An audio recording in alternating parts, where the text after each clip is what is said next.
मेरे भाइयों, शेर ने शिकार किया गधे का, भेड़िए ने शिकार किया बकरी का, लोमड़ी ने शिकार किया खरगोश का। तीन जानवरों ने तीन जानवर को मारा। याद रखना, शेर ने किसको मारा? गधे को। भेड़िए ने किसको मारा? बकरी को। लोमड़ी ने किसको मारा? खरगोश को। अब शेर ने कहा भेड़िए से, भेड़िए बताओ कौन सा जानवर कौन खाएगा, तुम इंसाफ करो। शेर ने कहा, जज किसको बना दिया? भेड़िए को। तुम बताओ कौन सा जानवर कौन खाएगा। भेड़िया शेर के जुल्म को समझ नहीं पाया। ये नहीं जानता था कि शेर इतना जालिम है, वो समझ नहीं पाया। उसने कहा बहुत आसान है। कहा क्या आसान है? कहा गधा आपने मारा, बड़ा भी है, गधा आप खा लीजिए। बकरी मैंने मारी, मेरे हिसाब की ठीक है, बकरी मैं खा लेता हूं। और लोमड़ी ने खरगोश मारा, ये लोमड़ी खरगोश खा लेती है। तीनों ने तीन जानवर मारे, अपना अपना जानवर सब खा लें, आप गधा खा लो, मैं बकरी और लोमड़ी खरगोश। शेर ने कहा इधर थप्पड़ मारा, इतना बेकार फैसला, और पकड़ा और उसको उठा के फाड़ दिया, कत्ल कर दिया, नोच डाला उसको। अब ये भी मर गया। कमीना, फैसला करना आता नहीं, फैसला करने चले गए। लोमड़ी से कहा ए कमीना, ये फैसला ही करना नहीं जानता, पता नहीं कहां से सीख के आया था।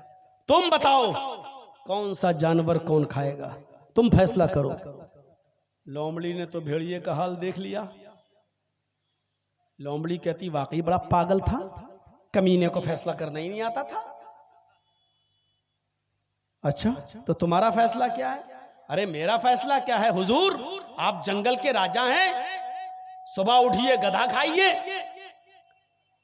दोपहर में आप बकरी खा लीजिए, शाम को मुंह का जायका बदलने के लिए खरगोश खा लीजिए, और अब तो भेड़िया भी हाजिर है साहब, सोते वक्त भेड़िया भी खा लीजिए। ये चारों जानवर आप नहीं खाएंगे तो कौन खाएगा? आप जंगल के राजा हैं, ये चारों जानवर आपके हैं। दिन में सुबह उठिए तो गधा खा लीजिए, दोपहर में बकरी खा लीजिए, शाम को खरगोश खा लीजिए, और रात में भेड़िया खा लीजिए। ये चारों जानवर आपके हैं। शेर ने मुस्कुराते हुए कहा इधर आओ, शाबाश, ये है फैसला। इतना अच्छा फैसला तुमने किससे सीखा? लोमड़ी ने कहा हुजूर भेड़िए से सीखा है।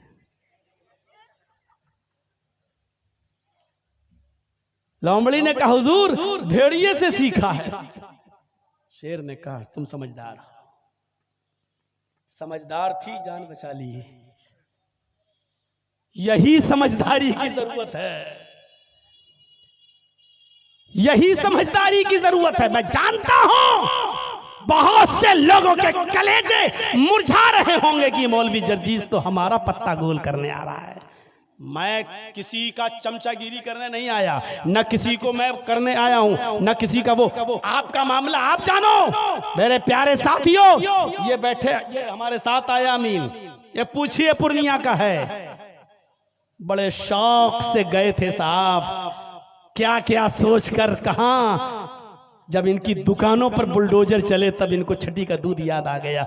कोई नहीं आया जो चीख चीख कर कह रहे थे हम तुम्हारे साथ, हम तुम्हारी लड़ाई। आज सबसे पहले वही भागे। कोई एक भी मिन्नत और जमानत करने के लिए नहीं आया, कोई झूठी तसल्ली देने के लिए नहीं आया। मकसद निकल गया दूर। मेरे भाइयों, इस वक्त लोमड़ी की तरह अक्लमंदी से काम लो। कुरान चीख चीख के कह रहा है उदउ इला सबील रब्बिका बिल हिकमति वल मौइज़तिल हसना। तुम्हें हिकमत, दानाई से काम लेने की जरूरत है। दीन के मामले में भी, नेकी की तरफ बुलाने में भी, बुराइयों से रोकने में भी। जब दीन के अंदर ये था तो दुनिया के अंदर भी। को अच्छा सोचना है। मेरे भाइयों, आप इंसान हो ना। एक मिसाल देता हूं, अल्लाह के नबी मक्के से जब मदीना गए, अल्लाह के नबी जब मक्के से मदीना गए तो मदीने के लोग क्या करते थे? हम यअब्बिरून नख्ल, मुस्लिम शरीफ की हदीस के अल्फाज हैं। वो क्या करते थे? खजूर की कलमकारी किया करते थे। और खजूर की कलमकारी जानते हो क्या होती है? वो क्या कहते थे? ये नर खजूर का गाभा है, ये मादा खजूर का गाभा है, ये नर है, ये मादा है, और दोनों को ऐसे जमीन में बोते थे। और ये बिलीफ था, ये यकीदा था कि ऐसे ज्यादा खजूर पैदा होंगी, ऐसे ज्यादा खजूरें पैदा होंगी। तो वो खजूर में क्या बनाते थे? ये नर खजूर का गाभा, ये मादा खजूर का गाभा, ये मेल, ये फीमेल, और ऐसे बोते थे। तो अल्लाह के नबी जब मदीने में गए तो अल्लाह के रसूल ने कहा, माज़ा तस्नऊन, ये तुम क्या करते हो? ये नर, ये मादा। अल्लाह के रसूल, ऐसे खजूरें ज्यादा पैदा हो जाती हैं, नर मादा बना देता हूं तो खजूरें ज्यादा पैदा हो जाती हैं। अल्लाह के नबी ने फरमाया, लौ लम तफअलू लकाना खैरन, अगर तुम ऐसा न करते तो अच्छा होता, अगर ऐसा न करते तो अच्छा होता। उन्होंने छोड़ दिया, कहा नहीं करेंगे, ठीक है। फतरकूहु, छोड़ दिया। फनक़सत, खजूर कम पैदा हुए। जब उन लोगों ने ऐसा नहीं किया तो खजूर कम पैदा हुए। उन्होंने शिकायत की, अल्लाह के रसूल, हम जैसा पहले बोते थे उससे खजूरें बहुत पैदा होती थी, आपने कहा ऐसा ना करते तो अच्छा होता, तो हमने छोड़ दिया। तो अल्लाह के नबी, फिर क्या हुआ? हमारे खजूरों में नुकसान हो गया, बहुत घाटा हो गया। तो अल्लाह के नबी ने फरमाया, इन्नमा अना बशर, मैं भी तो इंसान हूँ। क्या कहा? मैं भी तो इंसान हूँ। इज़ा अमरतुकुम बिशैइन मिन अम्रि दीनिकुम, जब मैं तुम्हें तुम्हारे दीन की कोई बात बताऊं तो ले लिया करो। व इज़ा अमरतुकुम बिशैइन मिन अम्रि दुनियाकुम फइन्नमा अना बशर, जब मैं तुम्हें तुम्हारी दुनिया की कोई बात बताऊं तो तुम ले भी सकते हो, छोड़ भी सकते हो। यानी अगर मेरी बात इंसान होने की हैसियत से अगर आपको नुकसान पहुंचा रही है तो तुम जैसा पहले करते थे वैसा करो। यानी तुम अपनी दुनिया को मुझसे ज्यादा अच्छी तरह समझते हो, अपने कारोबार को मुझसे ज्यादा अच्छा समझते हो। बंगाल वालों, मौलाना जर्जीस की बातों में मत आना। तुम अपना मामला हमसे अच्छा समझते हो, तुम अपने इलाके के हालात हमसे अच्छा समझते हो, तुम अपने यहाँ के मिजाज को हमसे अच्छा समझते हो। तुम अपने मिजाज से काम करना। मौलवी जर्जीस की बातों में क्यों आए हो? मौलवी जर्जीस अब तो यूपी नहीं संभाल पा रहा, तुम्हारा क्या सवालेगा? तुम अपने इलाके को देखो। मेरे भाइयों, ये हिकमत और दानिशमंदी की जरूरत है आज हमें और आपको सबको। और सुनिए, क्या बात बताने की जब आई तो बता देता हूं मेरे भाइयों। अल्लाह के नबी के पास एक नौजवान आया, और सुनो नौजवानों, सुनो। एक नौजवान आया और कहता, अल्लाह के रसूल, मस्जिद में, अरे अल्लाह के रसूल, क्या मुझे जिना की इजाजत दीजिए। पूछो उलमा से, भाई हकीकी रिवायत है, इजाजत किसकी मांग रहा है? जिना करने की। दुनिया में सबसे बुरा काम शिर्क के बाद क्या है? जिना। किसी की माँ, बहन, बेटी के साथ गलत ताल्लुकात, नाजायज ताल्लुकात कायम करना। वो किस चीज की परमिशन मांग रहा है? दुनिया के सबसे गंदे काम की। और किससे मांग रहा है? दुनिया के सबसे बेहतर और अच्छे इंसान से, मुहम्मदुर रसूलुल्लाह से। नौजवानों, ये वाकया जरूर सुन लीजिएगा। अल्लाह के नबी से कहता है, अल्लाह के रसूल, मुझे जिना की इजाजत दीजिए। जिना के लिए मेरे पास इंतजाम है, यानी मेरी कोई दोस्त है, मेरी गर्लफ्रेंड है, मुझे बस परमिशन दीजिए। अब सहाबा किराम उसको ऐसे कोहनी मार के कह रहे हैं, चुप चुप चुप, क्या क्या बोल रहा तू? अल्लाह के नबी ने कहा, नहीं साथियों, इधर आओ। मस्जिद में जिना की इजाजत, दुनिया की सबसे मुबारक हस्ती के सामने दुनिया के सबसे गंदे काम की। अभी कोई मौलाना जर्जी से कहे कि जर्जी साहब, हमारे यहाँ अड्डे हैं, बने हुए हैं 500,000 रुपए में, क्या इजाजत है? तो हम क्या कहेंगे? भग कभी ने, आज के बाद बात मत करना, इतने गंदे काम की इजाजत ना, भग, तेरे घर में माँ बहन नहीं है। ये समझाने का अंदाज है आज हम लोग। अल्लाह के नबी के सामने वो कह रहा, साहबा भी कह रहे हैं, क्या मांग, चुप। अल्लाह के नबी कहते, नहीं, जरा उदनु मिन्नी, मेरे करीब हो जाओ। बुलाया, क्या कह रहे हो? खुल के कहो, क्या कहते हो? अल्लाह के रसूल, मैं जिना करना चाहता हूं, एक लड़की से दोस्ती है मेरी, आपकी परमिशन की जरूरत है। आपने कहा ठीक है, मैं दे दूंगा परमिशन, लेकिन सुनो, जो काम तुम उस लड़की के साथ करना चाहते हो, अगर मैं तुमसे ये कहूँ ये काम तुम अपनी माँ के साथ करो तो करोगे? क्या अंदाज था समझाने का। जो काम तुम उस लड़की के साथ करना चाहते हो, अगर मैं तुमसे ये कहूँ कि ये काम तुम अपनी माँ के साथ करो, इसलिए कि जो चीज उसके पास है वही तुम्हारे माँ के पास भी है। सोचोगे आप? उसने कहा फिदा का भी वो उम्मी या रसूल अल्लाह, अय अल्लाह के नबी मेरे माँ बाप आप पर कुर्बान, मैं ऐसा नहीं कर सकता। कौन शरीफ इंसान है जो अपनी माँ के साथ जिना करेगा? आपने कहा अच्छा ठीक है, अपनी बहन के साथ ये काम करोगे? उसने कहा अल्लाह के नबी सल्लल्लाहु अलैहि वसल्लम मेरे माँ बाप आप पर कुर्बान, कोई भी शरीफ इंसान अपनी बहन के साथ भी ये काम नहीं करेगा। आपने कहा अपनी बेटी के साथ ये काम करोगे? उसने कहा अल्लाह के नबी कोई भी शरीफ इंसान अपनी बेटी के साथ भी ये काम नहीं कर सकता। आपने कहा अच्छा ऐसा करो अपनी खाला के साथ ये काम कर लो। उसने कहा कोई शरीफ इंसान अपनी खाला के साथ भी ऐसा नहीं कर सकता। आपने फरमाया अपनी फूफी के साथ ये काम कर लो। कहता मेरे माँ बाप आप पर कुर्बान, अय अल्लाह के नबी कोई भी शरीफ इंसान अपनी फूफी के साथ भी ये काम नहीं कर सकता। आपने कहा जिस लड़की के साथ तुम जिना की परमिशन मांग रहे हो वो भी किसी की माँ होगी, वो भी किसी की बहन होगी, वो भी किसी की बेटी होगी, वो भी किसी की फूफी होगी, वो भी किसी की खाला होगी। जब तुम अपनी बहन और बेटी के साथ अपनी माँ के साथ ये काम करना गवारा नहीं कर रहे हो और ये भी नहीं चाहते हो कि कोई दूसरा तुम्हारी माँ बहन बेटी के साथ ये काम करे, तो फिर दूसरा ये कैसे चाहेगा जिसकी वो बहन होगी बेटी होगी भी, वो कैसे पसंद करेगा कि मेरी बहन के साथ मेरी बेटी के साथ मेरी फूफी के साथ ये गलत काम हो? कैसे बर्दाश्त करेगा? बोलो तुम करोगे? कहा नहीं। तो फिर वो कैसे करेगा अगर उसको पता चलेगा तो? कहने लगा अल्लाह के नबी आपने जैसे समझाया मुझे अच्छी तरीके से इल्म हो गया, मेरे सर पे हाथ फेरिए और मेरे लिए दुआ करिए। अल्लाह के नबी ने उसके सर पे हाथ फेरते हुए फरमाया आय अल्लाह इस नौजवान की नज़रों की हिफाजत फरमा। उस नौजवान का बयान है कि उस दिन की तारीख से फिर मेरी नज़र किसी लड़की तो छोड़ो किसी हराम चीज़ की तरफ फिर मेरी नज़र नहीं उठी।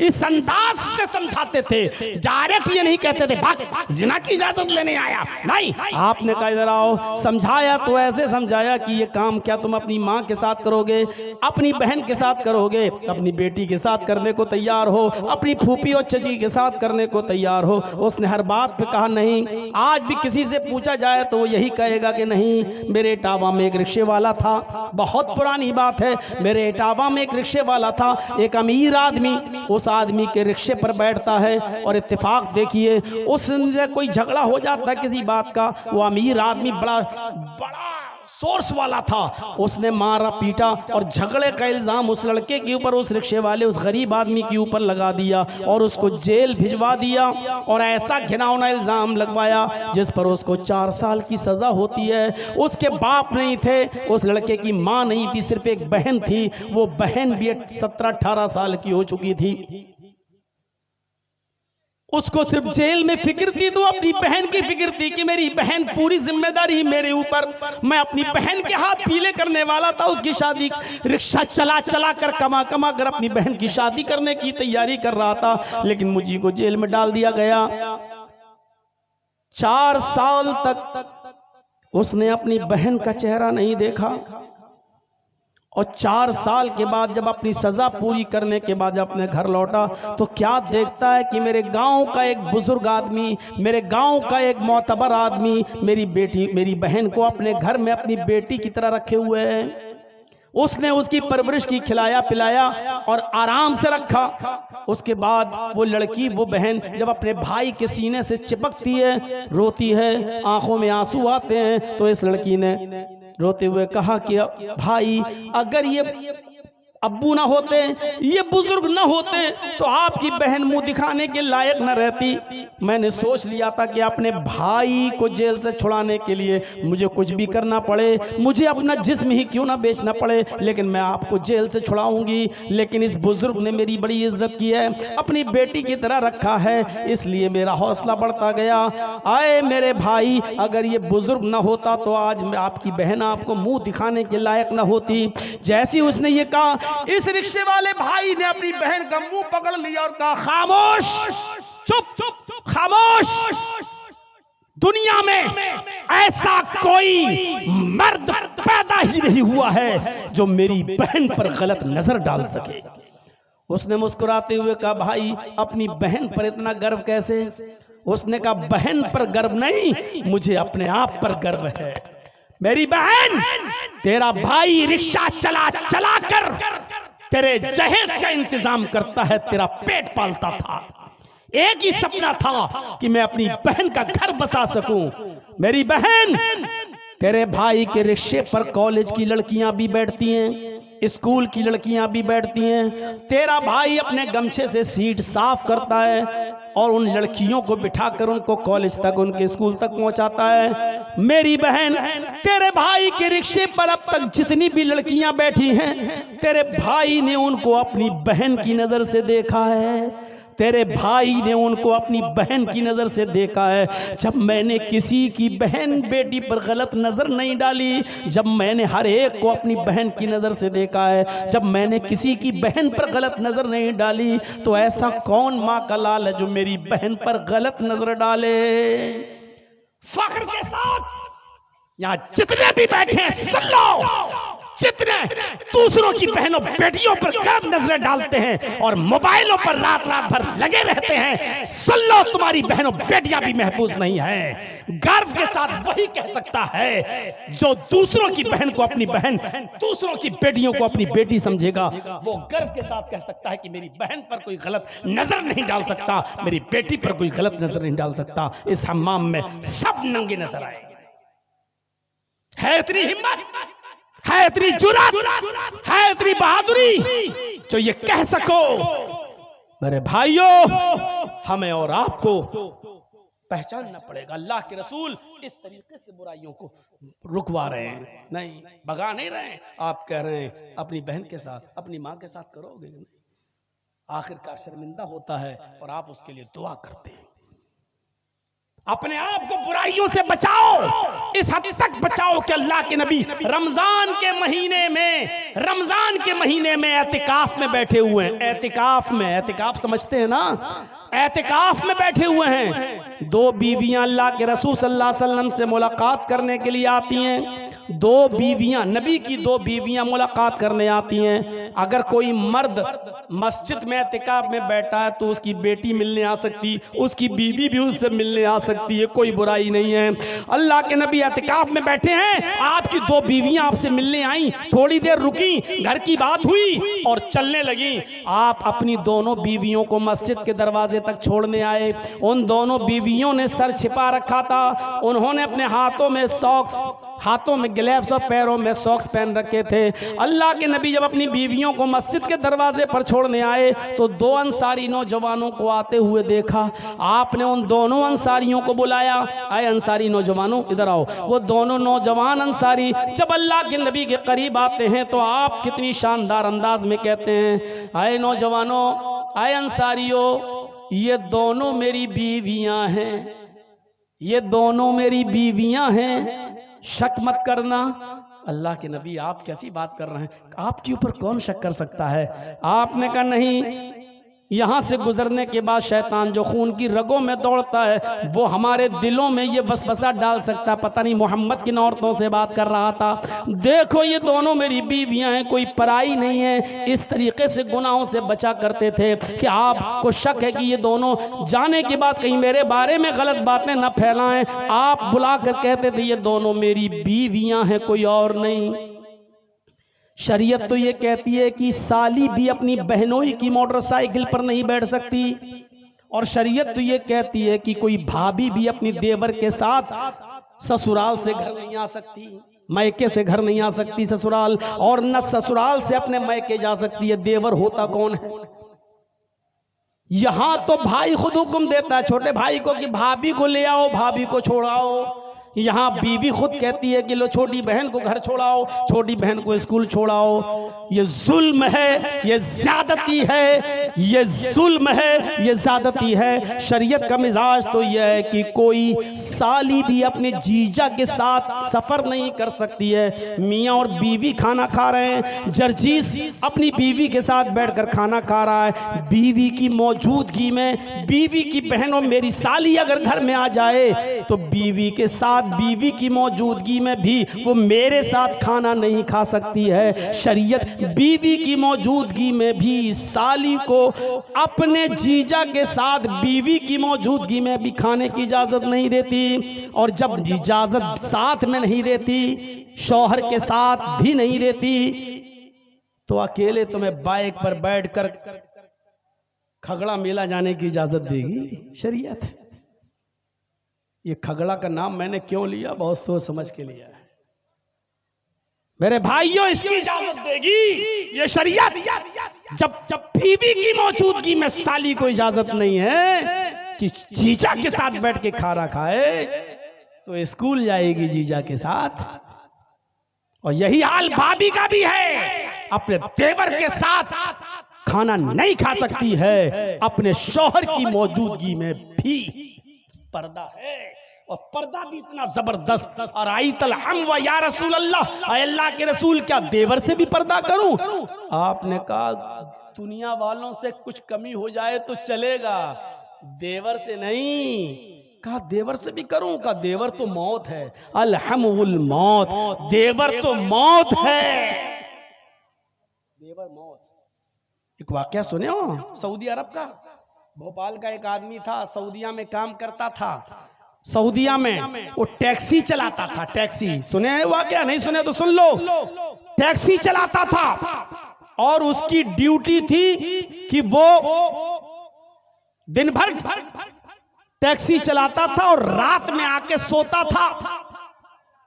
तो एक बार वो ऐसे ही कपड़ा डाले बैठा हुआ था टैक्सी ड्राइवर जद्दा में, और ऊपर अपना हैंडकरचीफ रुमाल डाले हुए था। उसको कोई पैसेंजर नहीं मिल रहा था। थोड़ी देर के बाद एक औरत आई, उसका पेट बड़ा था, उसके पेट में बच्चा।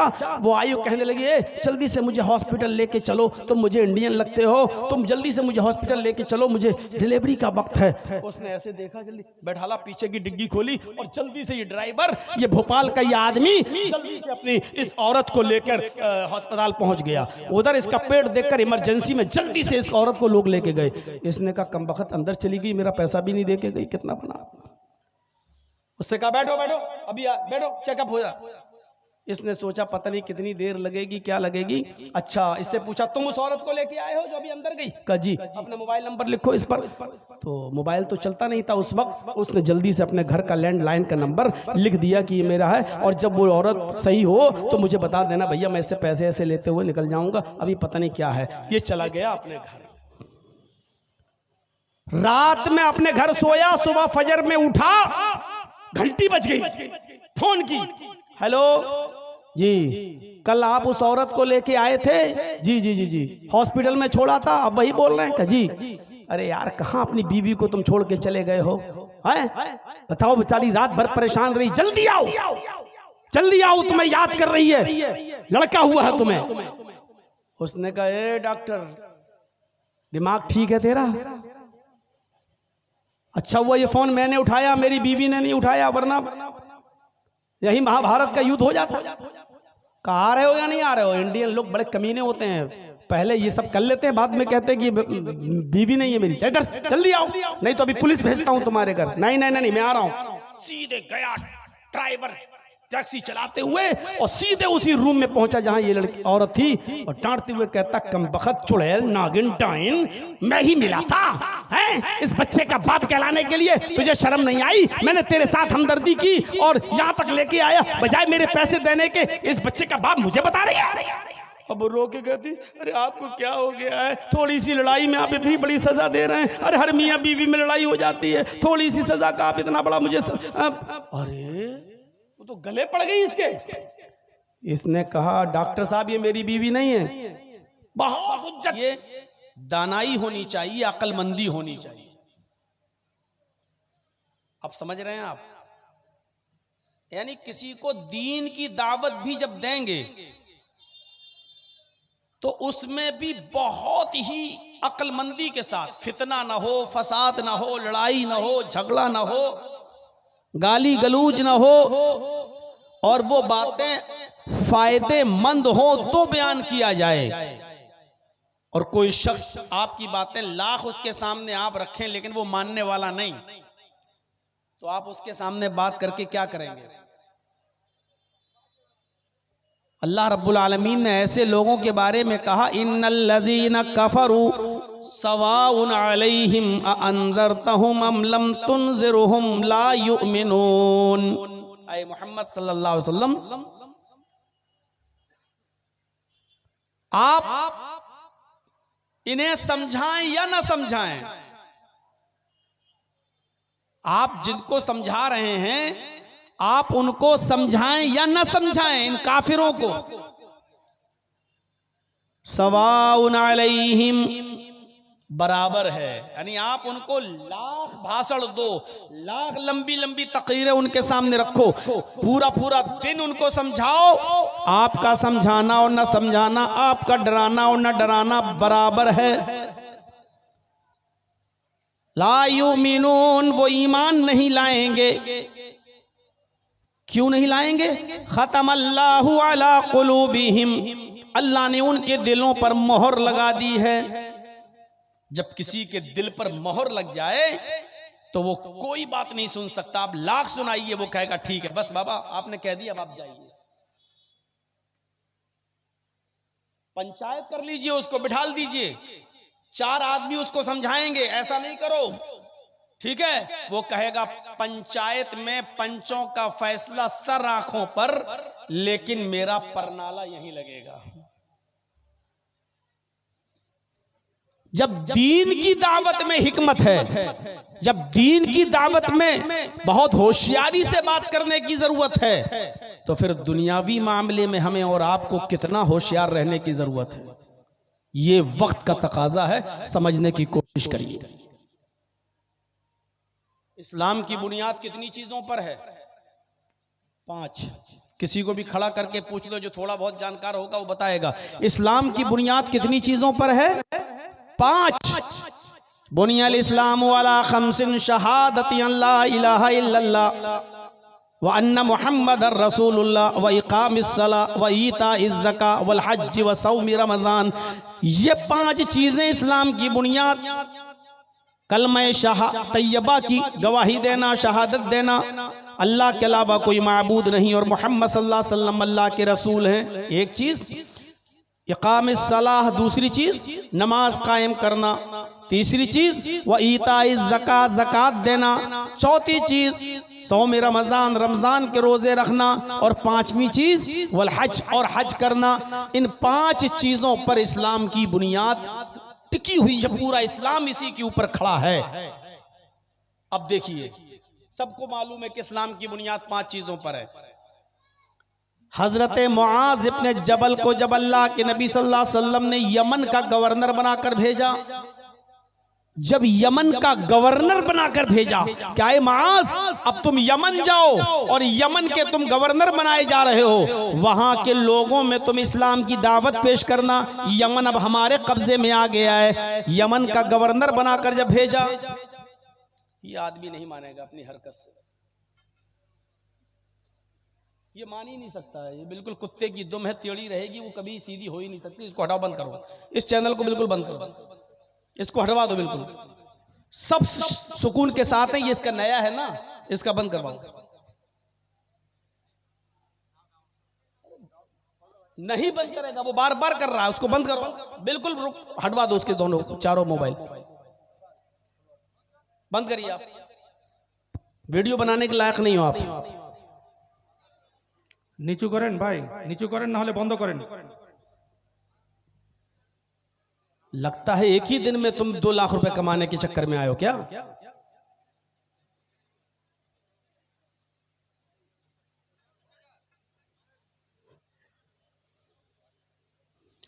तो जब यमन का गवर्नर बनाकर भेजा और यमन पर जब फतह हो गई, तो अल्लाह के नबी ने कहा, आए मुआज, यमन के लोगों को तुम इस्लाम की दावत देना, तो सबसे पहले उनको कलमे की दावत देना, जबकि इस्लाम की बुनियाद कितनी चीजों पर है?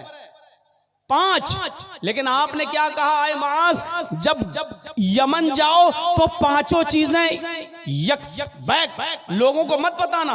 अगर 5 चीजें लोगों को एक साथ बता दोगे तो भाग जाएंगे, कोई भी इस्लाम के करीब नहीं आएगा, कोई भी इस्लाम के करीब नहीं आएगा। इसलिए धीरे धीरे उनको इस्लाम की दावत देना और एक एक चीज की तरफ बुलाना। पहली चीज कलमे की तरफ उनको बुलाना, कहना कि अल्लाह के अलावा कोई माबूद नहीं और मोहम्मद सल्लल्लाहु अलैहि वसल्लम अल्लाह के रसूल हैं।